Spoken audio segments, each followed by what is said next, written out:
glow. What's in city's embrace comes a man with a plan. Gotta win the race. Alright, so today is January 22nd, 2025. This is the fourth episode of Talking Craps. What you're seeing in the background is an hour-long clip from January 2nd that I'm in the middle of editing.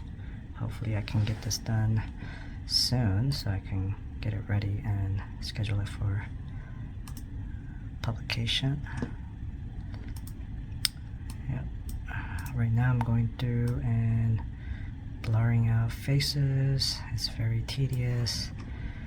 You know, I could sort of wing it and just cover basically half of the screen all the time, but you know, that blocks a lot of the chips, the bet placements and whatnot, and so you know, I do go through it.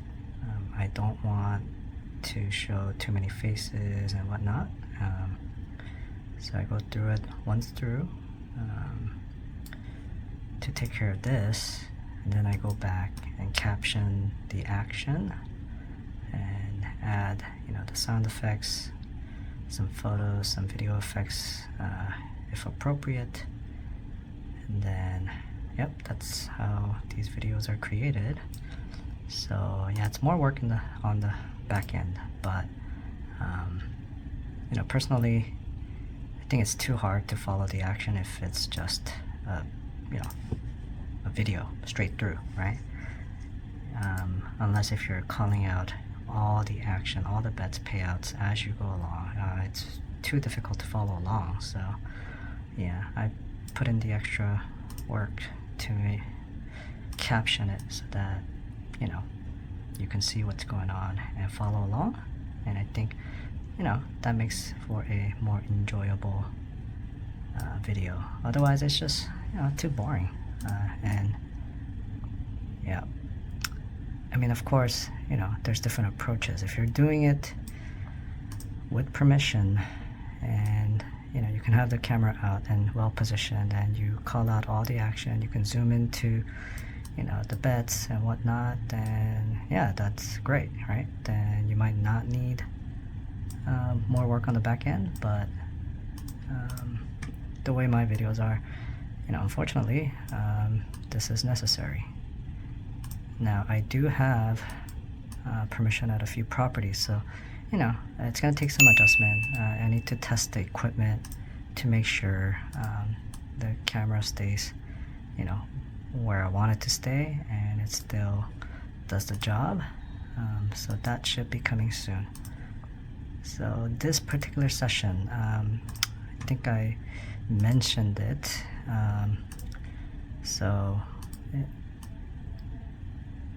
My first session, this is at the crapless table, so my first session was at the regular craps table on the other side behind this table, and I started off trying to hit that ATS bonus for 100.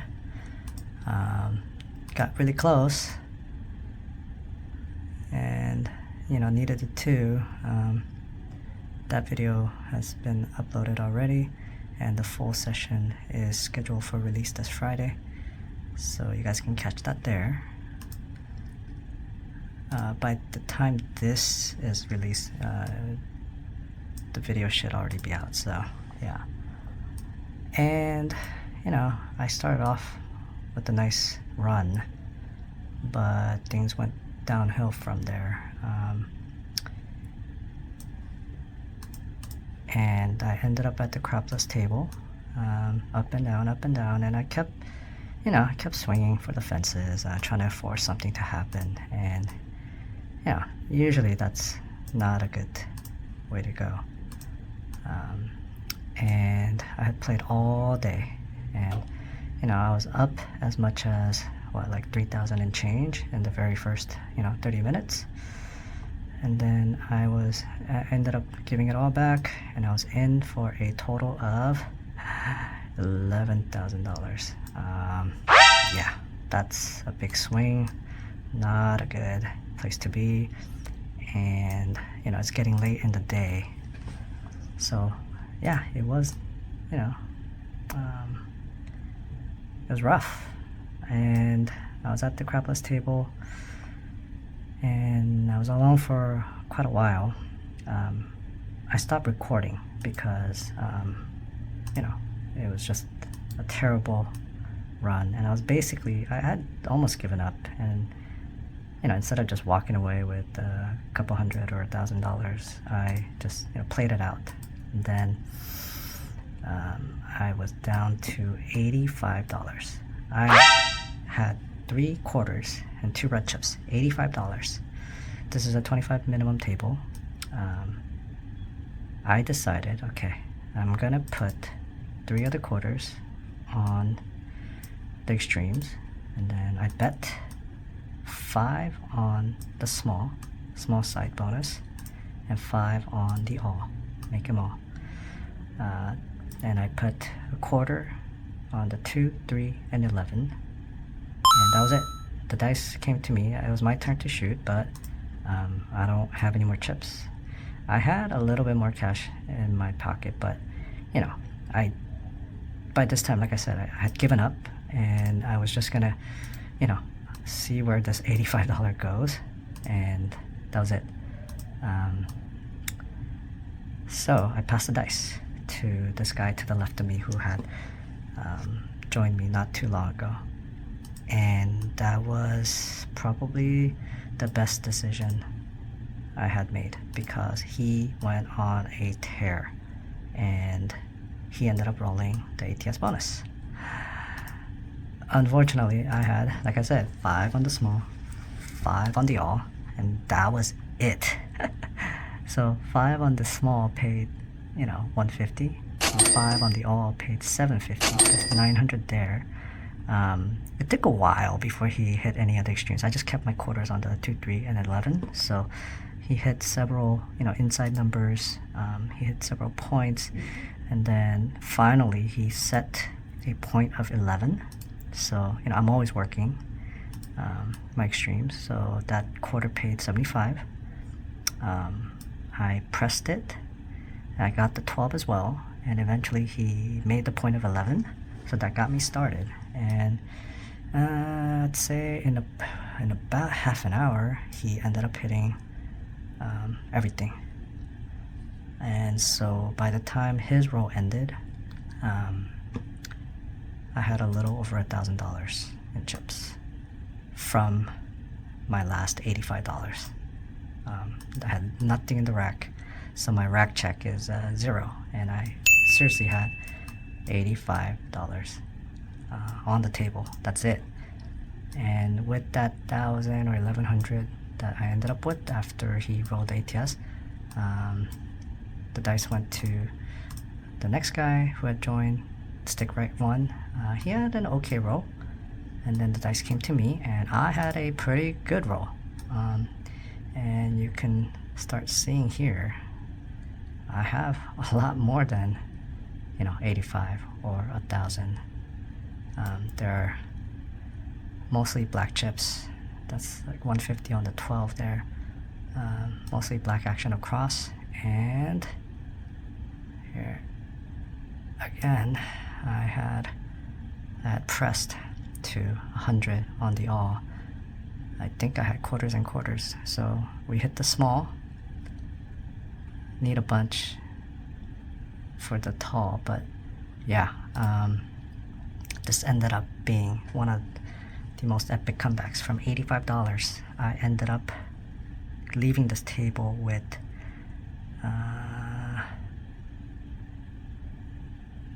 was it 10,000? I ended up being down less than 1,000 for the day when I left this table, and I was on my way to the high limit room cashier, and you know, I couldn't stop there. I had chips now. I'm almost even. I took about 500 and I bet it on the single zero roulette. I bet it on 10 numbers. I actually, you know, made the bet and then walked over to see the high limit crapless table, and you know, it was running, but I didn't really know any of the dealers there. But one of the boxmen, he's a dealer boxman that I see often that I like. So I was just giving a quick update, like, hey dude, I was down to $85 and I ended up making this comeback. So now I got, you know, almost all my money back and I'm ready to leave. And then I walked back to the roulette table and I had hit one of my numbers. So my $50 pays $17.50. So I bet 50 per number times 10 numbers. That's 500. I bet 500. I got $17.50. So it's plus $12.50. So I ended up being like up 1,000 for the day, which is amazing turnaround from being in 11, right, and coming back to positive 1,000 at the very last minute. And yep, that was how I ended my first trip for the year. Now, one thing, you know, you guys sometimes see me turn my bets off, you know, here and there. One of the times that I often turn my bets off is after we hit the bonus. So, you know, when you hit the ATS bonus, there's usually a lot of downtime because, you know, they need to verify, count out the chips, make the payments, right? So I often find myself, okay, so this is towards the end. No, this must be when I had press because I have more than 5 on the all here. Okay, I gotta go back more. No, he's still rolling, so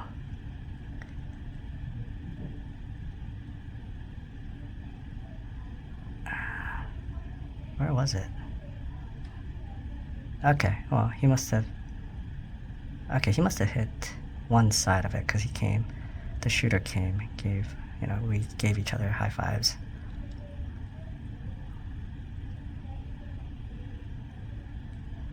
Sorry, this is kind of messy. Anyway, we end up hitting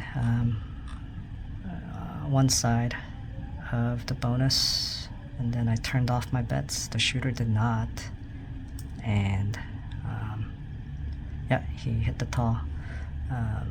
The shooter did not turn it off, and then ended up subbing out right away. And he was like, "Damn, I should have followed you." It's like, yeah, you know. Every time there's like a break, you know, I like to just, yep. So yep, we just marked the 12. We hit the tall. We need the 2 for the small, and this is the second time around because he had already hit the all earlier to get me started here. And here, ooh, okay, 1, 2, 3, 4, 5, 6, 6,000 and change with a bunch of action out there. And yep, unfortunately he 7'd out, and the dealer, because I had called my action off, picks up my chips first, pushes it back to me, and I wrote down, I ended up saving, actually, no, I didn't write that down, but it was a good amount, because I had at least black across, right? So, I don't know, well over $1,000. I think it was like 1,300 or so saved by turning my bets off. Yeah, I mean, that was an incredible run. I wish I had it on film, but like I said, when I was down to nothing, I was just frustrated with myself, having, you know, just chased and given back all the money. So I stopped recording. I gave up and I was ready to leave. And, once we hit that ATS the first time around with my $5 on the small and 5 on the all, that's when I started recording again. And yeah, so here I have, I don't know, something like 2,500. That's when the video starts. So yeah, this is mid-action. Yeah, so that's how I survived the first trip. Epic comeback, but yeah, at the very end I hit that roulette to put me over into the positive. Risky, yeah, but you know, hey, I just came back from being down 11 to being down 1,000, so I took a shot. But that brings me to something that I'm really discussing and trying to work on these days, which is the leaks in my game, the big holes. Everyone always comments about like, hey, you need to stop playing all the center bets. Yeah, but I mean, I like them. I like the action, right? And when I play the hard ways, I want to press and try to hit a couple in a row. You've seen some of my videos where I hit multiple hard sixes or multiple hard tens, and they pay. Right? I mean, the whole game is about hitting repeaters, and when you get into a zone and just hit a couple of them in a row, hey, it really pays off. So that's part of my game. I know it's costly. Also, I've been betting a little too heavy on the bonus.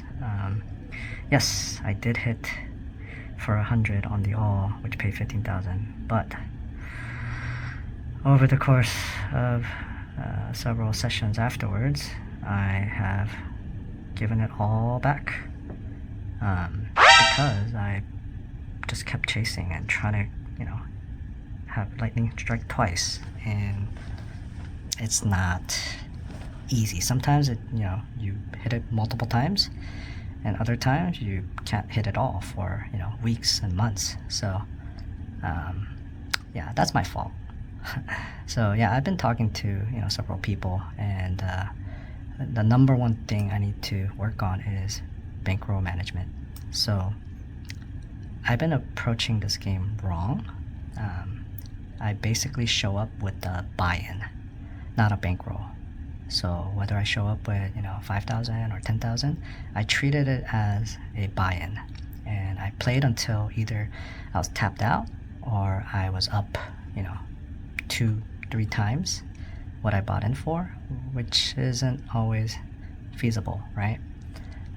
So it's gonna be really hard for me, but I'm trying to transition to treating my each trip as I'm arriving with a bankroll, and I know that I'll be back, so I don't need to hit a grand slam right now, right this moment. I can space it out. I could be satisfied with booking a win for if I show up with 5,000 and I can win 20%, that's $1,000, and I just keep doing that over and over. I'm gonna stack those wins. It's like hitting singles and doubles in baseball. You can score and you can win. You don't have to hit a grand slam every single time you play, right? Because how many games are won by grand slams?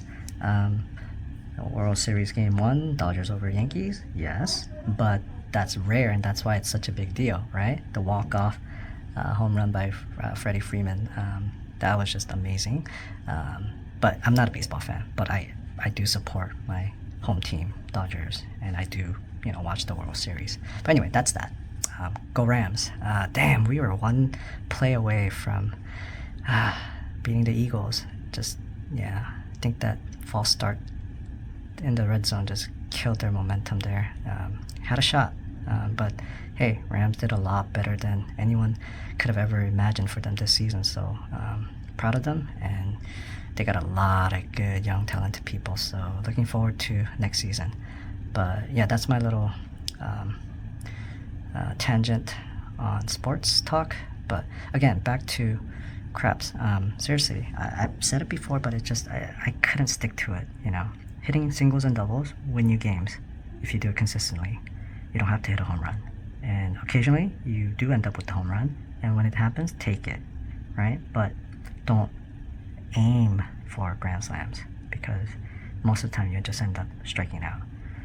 So let me see what's here. 2,500 with the purples, 3,000 for 45. That's 10 right there. 55.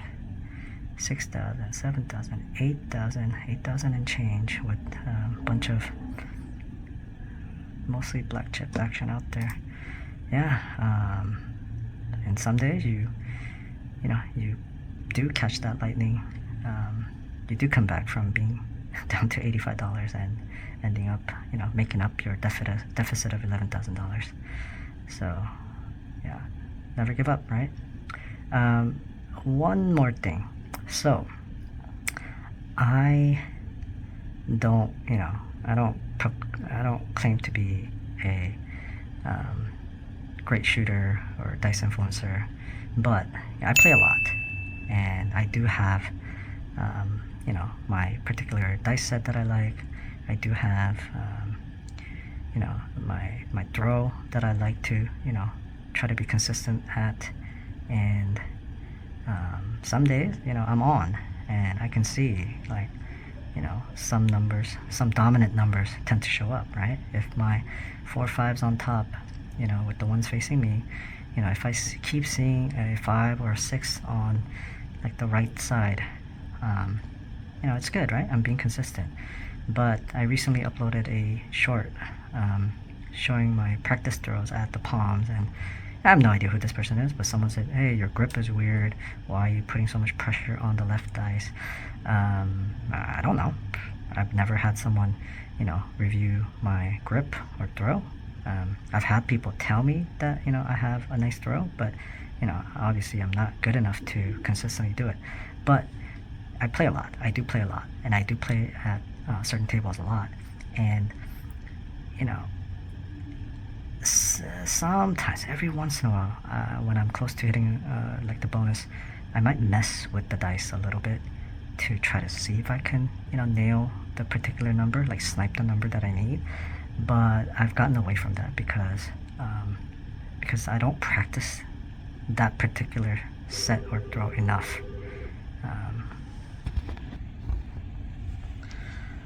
So I have to take a phone call real quick, but yeah, I think I was talking about my throws.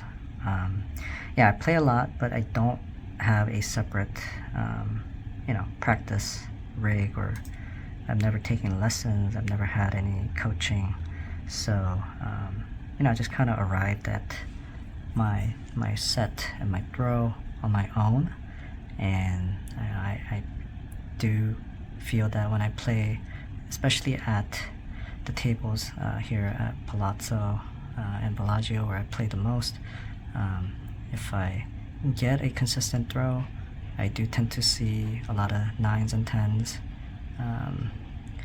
So yeah, I'm comfortable with that, but that also limits me. So if I end up hitting, horn numbers, that means, it's just the dice are taking an extra tumble, extra bounce. So it's not something that I'm able to do consistently.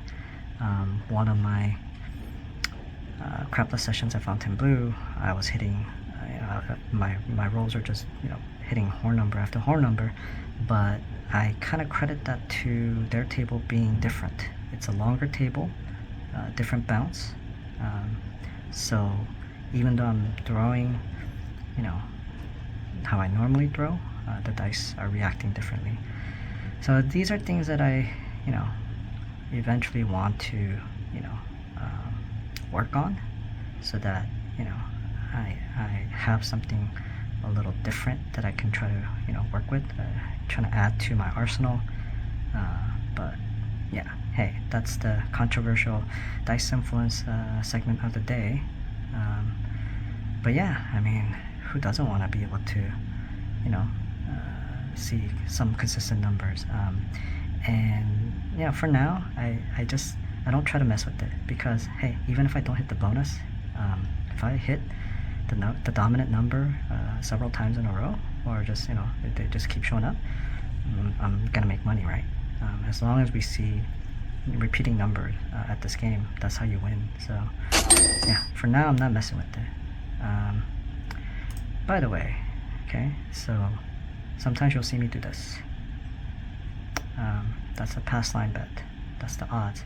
The point is a 2. At Venetian Palazzo, they only allow 1 times odd behind on the 2 and 12, 2 times odds on the 3 and 11, and then 3, 4, 5, inside normal. So what is this? Anytime you straddle the pass line for a bet, that's the same thing as putting a place bet or buy bet. directly on the number. So because I maxed out my odds here, 1-to-1, I'm adding an extra $100 buy bet on the 2. Yeah, that's how I get more exposure. And you know, I'm not gonna, you could also, I don't recommend this, you could raise your pass line bet, the flat part, so you can raise the odds. But why would you do that? Because you're getting paid only 1-to-1 here. So betting here the 100 as a extra, you can always ask the dealer, hey, I want an extra buy bet on the 2. But if I just do it myself, I don't need to do that. I bypass that interaction, and I can do it, and I can also pick it up myself when I don't want it to be out there. That's the best thing about, you know, utilizing place bets. There's your other controversial topic, place bets versus, you know, come bets or pass line bets, right? You have more control. So this $100 buy bet pays $600 for a $5 vig. Why would I add a flat part to this, right? Just to increase the odds, because this is superior in this situation. Yeah, so that's that. And then yeah, I mean, you would only do this when you're maxed out on the odds and you want more exposure on the same number. So yeah, I think that's it for now. I'm gonna work on finishing this video. This is gonna be the part 2 of the first trip. This segment alone is just a little over an hour long, and then I have a little bit shorter clip to add to this. So there were 5 segments,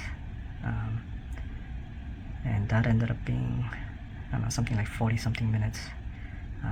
So yeah, I was not going to put all the videos into one, because then you would end up with a 2-hour long session, and I'm sure some people would watch it like that, but I know personally I don't want to, you know, that's like a movie. That's a movie marathon.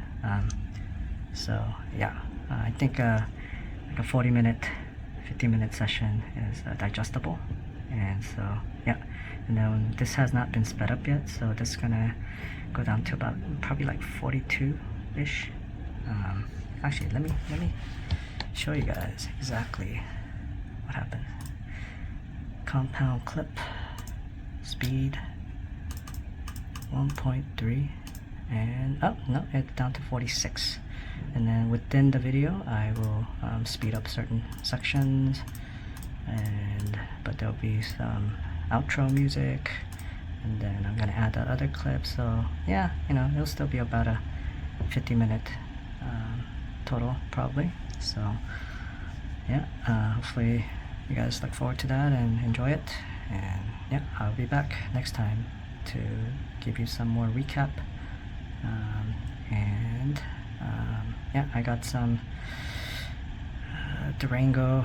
I went there for the first time, really liked it. Trying to set up a filming session there, so I'll have some updates coming up on that. Alright, have a good one.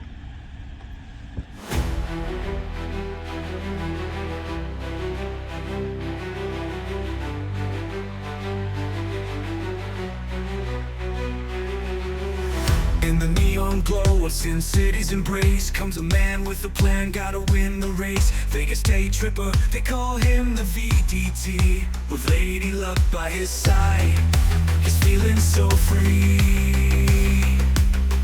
He rolls the dice, he takes the chance. In this concrete jungle where dreams dance. With every throw, the stakes get higher. VDT's on fire, burning like a fire. Vegas day tripper, VDT's on fire, burning like a pyre. Vegas day tripper, a gambler ball in the heart of the desert where tales are told. Chasing fortune, chasing fame, in Vegas where he stakes his claim. Through smoke-filled rooms and the whiskey haze, VDT moves with a confident grace. With a trick up his sleeve, a secret to share. As he throws those dice, he's walking on air. And the glitz and the glamour, he's found his way in the city of sin.